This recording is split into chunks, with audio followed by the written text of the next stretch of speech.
definisi dulu. Dan definisi itu ada yang lughah, ada yang syar'an. Biasanya ada istilahan, ada syar'an. Sebagian ulama menyamakan antara syara' wal istilah. Tapi secara dakik itu tidak sama. Syara' itu adalah definisi yang diambil daripada kitab ataupun sunnah.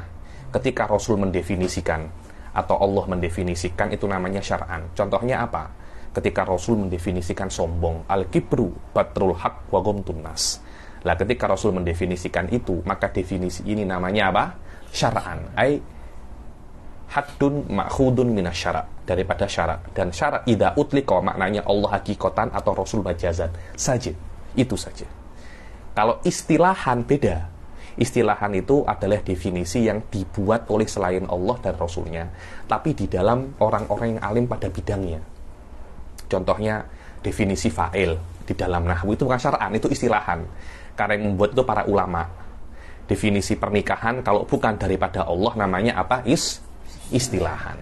Kalau daripada Allah namanya langsung apa? Atau Rasul namanya apa? Syar'an. Kemudian definisi lughatan ya. Definisi lughatan itu hanya diambil daripada aslul lughah. Nikah di dalam istiqmal, di dalam pemakaian bahasanya itu apa?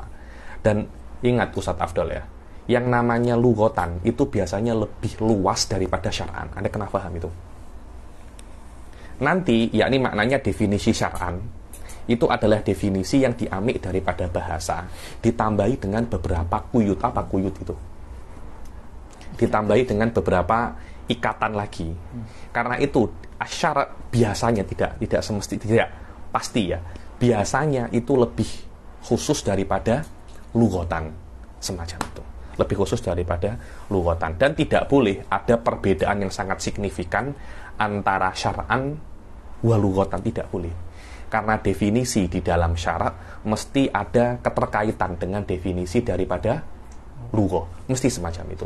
Kalau ada definisi syar'an atau istilahan bertentangan dengan lughatan, itu definisi yang tidak baik, yang tidak apa namanya, yang tidak baik. Syekh Bilal itu selalu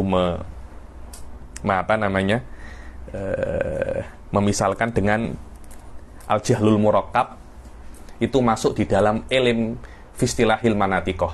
Tuh Syekh Bilal pasti apa namanya? Marah itu. Bagaimana kok jahlul murakkab, apa namanya, jahlul murakkab masuk daripada definisi apa? Al-ilm itu tidak bisa. Apa namanya? Tidak bisa. Maknanya ada semacam ke kontradiksi antara ilm secara istilah dan ilm secara lughah. Ada semacam kontradiksi dan itu tidak oke. Dan ini yang menurut saya yang membedakan antara kita dan ulama-ulama dari agama-agama yang lain. Definisi di dalam bahasa dan syariat atau istilah pasti masih ada tanasub, masih ada munasabah. Munasabah adanya apa? Keterkaitan dengan makna. Definisi secara istilah dan secara syarat adalah definisi bahasa yang ditambahi beberapa ikatan. Biasanya semacam itu. Wallahu a'lam. Tengok bagaimana nanti.